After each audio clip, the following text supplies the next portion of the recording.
Today we're going to show you how you can be a hero in 10 minutes or less by being able to connect machine and log data to your analytics tool of choice in 10 minutes or less through the AxoRouter platform. The only thing we're going to assume is that you have data ready to be sent and that you have an analytics tool such as Splunk ready to accept that data. So let's get going. The first thing we're also going to assume is that you have a roughly 16 core, 16 gig virtual machine or bare metal box to serve as the foundation for the router, which we're going to install now. The router itself is a very simple single line TLS encrypted shell script that actually reaches out to our mothership, or what we call the management plane, to install the router itself on your Linux box of choice. So we're going to go ahead and do that right now. And it'll take about a minute or two to run through the script completely unattended. And when we come back, we will get ready to go further. After about a 2-minute wait, you can see that the machine has been installed and that it is asking to be registered on our management plane, which is a SaaS service that runs in the cloud. And the important thing to also remember is that none of your data is going to cross into the cloud. It all remains in your self-managed cloud or in your on-prem instance. So none of the log data crosses that threshold. So let's go ahead and register this. And we're going to give it a name called AxoRouter Mark. And we're also going to have it join a team called Mark Lab. And that is a way with labels to be able to segment the enterprise. There might be other collection mechanisms or other collection points in the enterprise. And this allows us to be able to fence it off so that you can see it happening in your particular part of the enterprise. So we're going to call it, we're going to be part of a team called Mark Lab. And we're going to go ahead and register this particular router. And once we do that, you can see the details of what the operating system that you're running on and some of the other details of which we'll explore later in terms of analytics.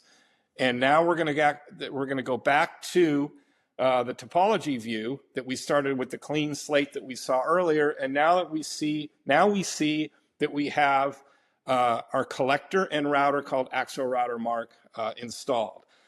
And at this point, we're going to go ahead and turn on data. We can immediately start sending data to this. And so we will start doing that right now and give that a few minutes to populate. One of the cool things that you'll see once the data starts flowing is that there are a number of metrics that we collect in the AxoRouter, in the collector itself. And first and foremost, you'll see that when the data is sent, you'll see that there is a notion of what kind of data it is. This is the no parse or the automatic part of AxoRouter that's really, really cool. So we understand the various log formats that these device vendors are sending. So you can see that you have Cisco, Fortinet, Juniper, and Palo Alto being sent. And of course, we have the inferred product and inferred vendors. So we are detecting what kind of product that is sending this particular set of data. And so one thing that you'll also see is that we have a little exclamation point here. We have in the AxoRouter Mark instance, there is a warning or an alert that is fired. And it's telling us that there are no flows configured for this particular router. And that's a very important point. So right now we're collecting the data, but we're not sending it anywhere. And that's what's called a flow. A flow defines from here to there and where we're sending the data. So right now there are no flows configured at all. And you can actually go back and confirm this by seeing the analytics. So right here, we're looking at the input events. So we're detecting all of this data coming in, but if we go ahead and take a look at our output events, you're going to see that we have no displayable data at all. And that's because we're not sending it anywhere. So let's go ahead and fix that in the topology. So let's go back. And now we're going to add a destination. We want to tell it where to go. So right now, these are a lot of the choices that are available to you for destination support, and we're going to select Splunk in this case because that is our analytics tool that we're using in our lab setup. So we're going to similarly name it Splunk-Mark to indicate that it's part of our lab. And we're going to go and get some particulars. And these are particulars that you're going to get from your Splunk administrator. So they're going to tell you where to send the data, what port to send it on, what you want to, what particular index you want to send to by default. And we're also going to change the default source to AxoRouter -mark lab, again, to indicate that it's part of our lab. And lastly, you need a token from Splunk to be able to send that data over the wire. So again, everything is TLS encrypted, all the data paths. And of course, you're going to want that in your enterprise as well.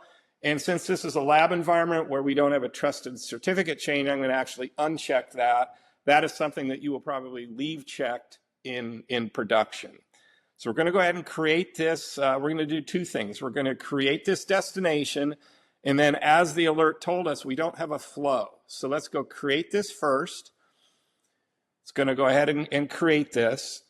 And then we're going to go look at flows. And we're going to add a flow, a specific flow from that set of data that we're sending to Splunk that we've configured. So we're going to also call this flow AxoRouter mark, indicating that it's a flow that involves the AxoRouter that we just set up. And we are going to select the name of the AxoRouter, and we are going to set it equal to AxoRouter mark. So the source of this flow is this particular AxoRouter that we just set up. And the destination is going to be Splunk mark, which is the destination we just set up. Now I'll pause here for a minute to tell you that there's a lot of off-ramps that you can take between here and there. Between the router and the destination, you can enrich the data, add new fields, do all sorts of things. But in this session, we want to highlight that things are generally automatic and you don't have to do that. That's the no parsing step that's really cool. So we're going to go ahead and create this flow right now.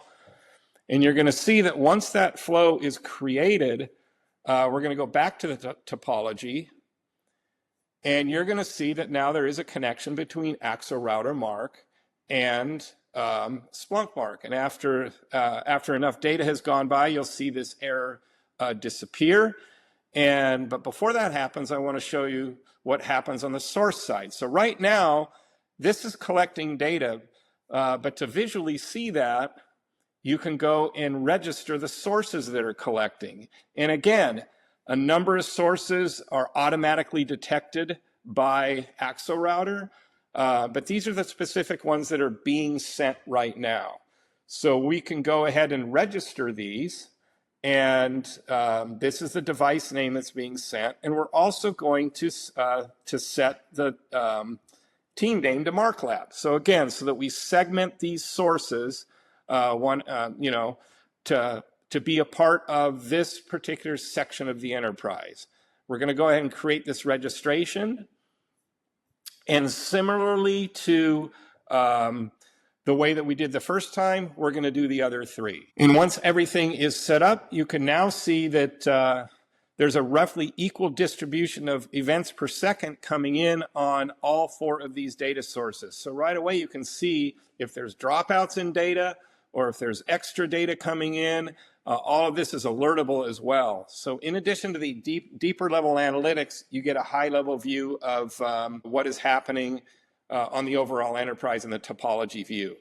But let's take a look again at the analytics that we saw earlier that was originally set to input events, and now we're taking a look at output events. And so here you can see, in addition to the metrics that we collected earlier, such as the destination port and the transport, how the data was getting here, and the inferred product and vendor, you see another data element or metrics dimension called Splunk source type. And that is because we selected Splunk as a destination, so a further bit of automation sets the source type to the right values. And you can see that as part of FortiWeb, the product, there's actually two source types involved that are very, very helpful in Splunk. So now let's go look at Splunk itself and see what this data looks like. So now you can see I have a very, very nice chart. Again, Splunk completely depends on source type or fields that are sent back. So you can look at the raw data. So if we go ahead and do that and take a look at the raw data, you can see the data from all 4 hosts being sent, and it's 6 source types that we saw in our analytics. But in Splunk, we now have the proper host, the proper source type, and denoting where this is coming from. And this is completely without technology add-ons or parsers in Splunk. So right away, you can get useful analytics out of Splunk in addition to just the raw data. You can use the Splunk processing language to create charts and graphs that you're used to seeing in Splunk applications like enterprise security. So right out of the gate, you have useful analytics in your tool. We've spent less than 10 minutes to do all of this, and we haven't invoked one regular expression parser the whole time. So you've been able to become a zero to hero member of your enterprise in getting machine data and log data to your analytics tool of choice without any parsing whatsoever. I hope you enjoyed this, and come back for further exploration on how we can modify the flows to enrich and reduce and make that data even more meaningful in your destinations of choice. Thanks so much.